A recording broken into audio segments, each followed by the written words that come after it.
Hi guys! Welcome to my YouTube channel. So for today's video, hindi ko na po patatagalin itong aking intro. Kung napapansin nyo guys, yung suot ko ngayon, dahil kasi ako naaastigan ako sa t-shirt ko, gagawa tayo ngayon at ituturo ko sa inyo paano ko siya nagawa. Gagawa tayo ng DIY dye shirt gamit itong Bleach Sunrock. So, kasi ako dati, ang alam ko lang gawin yung maglagay ng jogo sa damit, sa mga white t-shirt. So, ito naman kakaibang kasi black t-shirt siya. So, kung may mga luma kayong damit o hindi nyo na sinusuot, basta itim, pwede din naman kung kahit na anong kulay. Pero, pas prepare ko talaga yung black kasi astig yung kakalabasan niya. So, ganito yung kinalabasan.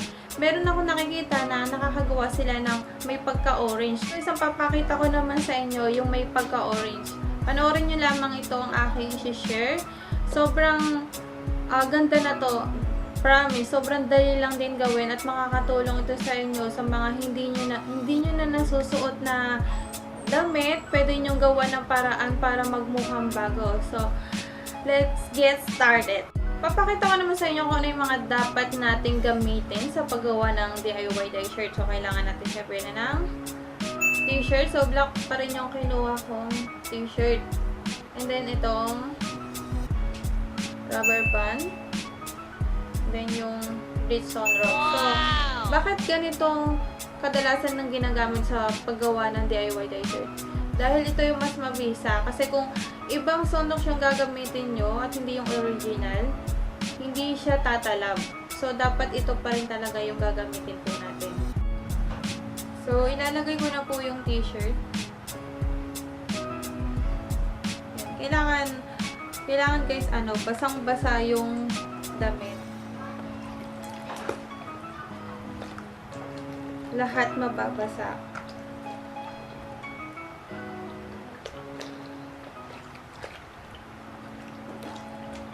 Pag nabasa na lahat, buong damit, pwede na natin siyang pilipitin.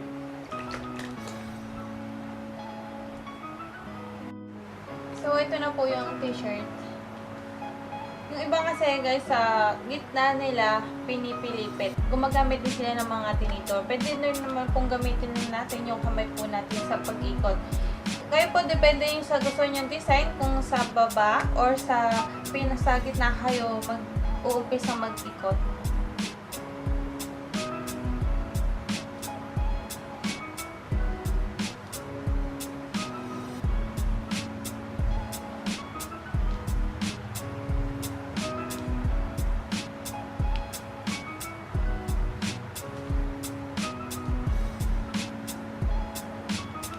So, ayan guys.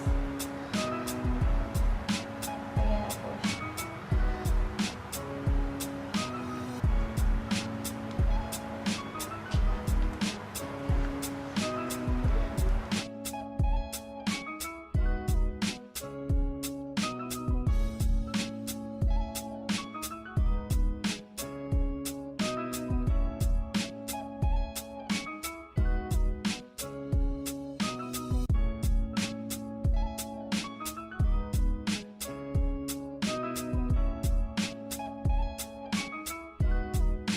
Tapos na malagyan ng rubber band, pwede na natin siyang ilagay dito sa balanggana para malagyan na ng sunrock.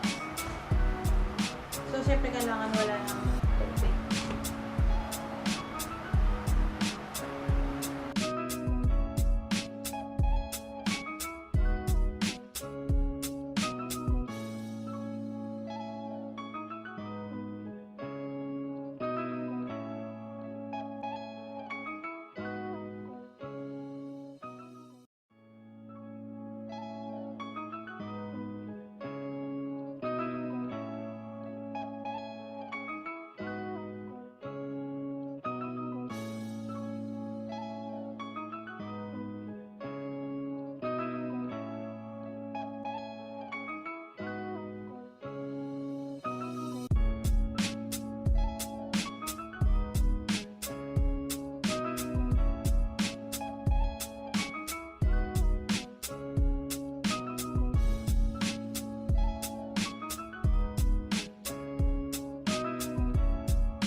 So, ganun lang kasimple guys ang paggawa ng DIY dye shirt. So, yung ginawa ko kasi 5 minutes ko lang siyang binabad.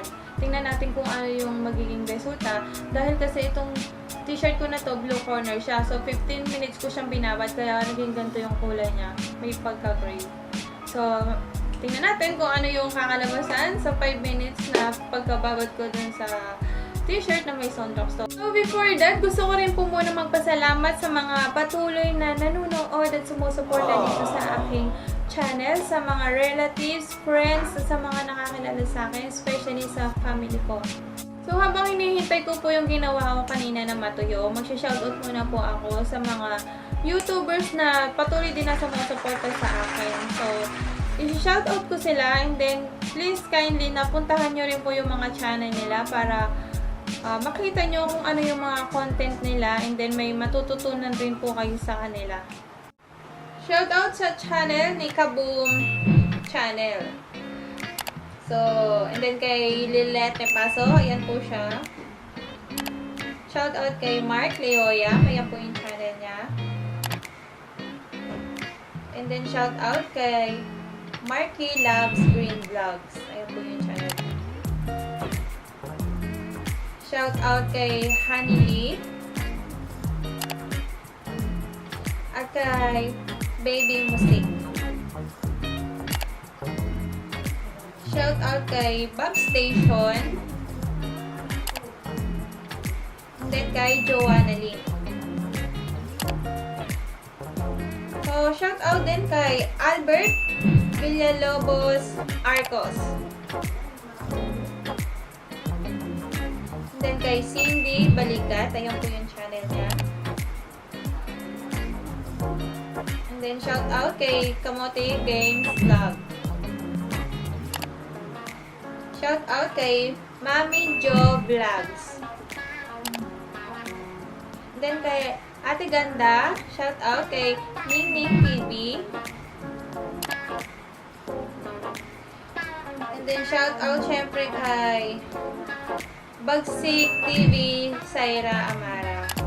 Shout out rin sa channel ni Love Katya. Yun po yung channel niya. And then kay Monspit TV. Shout out kay Danica Craft TV. Shout out kay Maed with Love. And then shout out kay Yumika.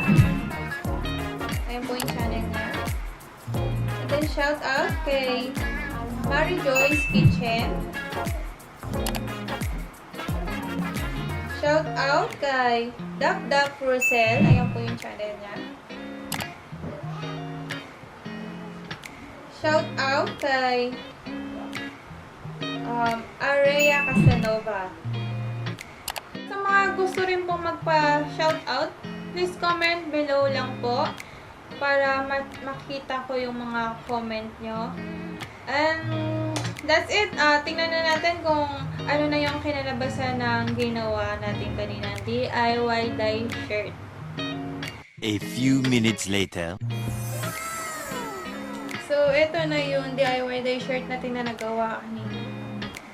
Pwede na siyang pang-formahan or pwede natin siyang isuot pang TikTok. So, ito na lang po tatapusin ang aking video for today. Thank you for watching. At kung ikaw ay hindi pa nakasubscribe dito sa aking YouTube channel, please kindly hit the subscribe button and hit the notification bell for more coming videos para updated ka sa mga video na i-upload ko pa. See you guys! Thank you! Mwah!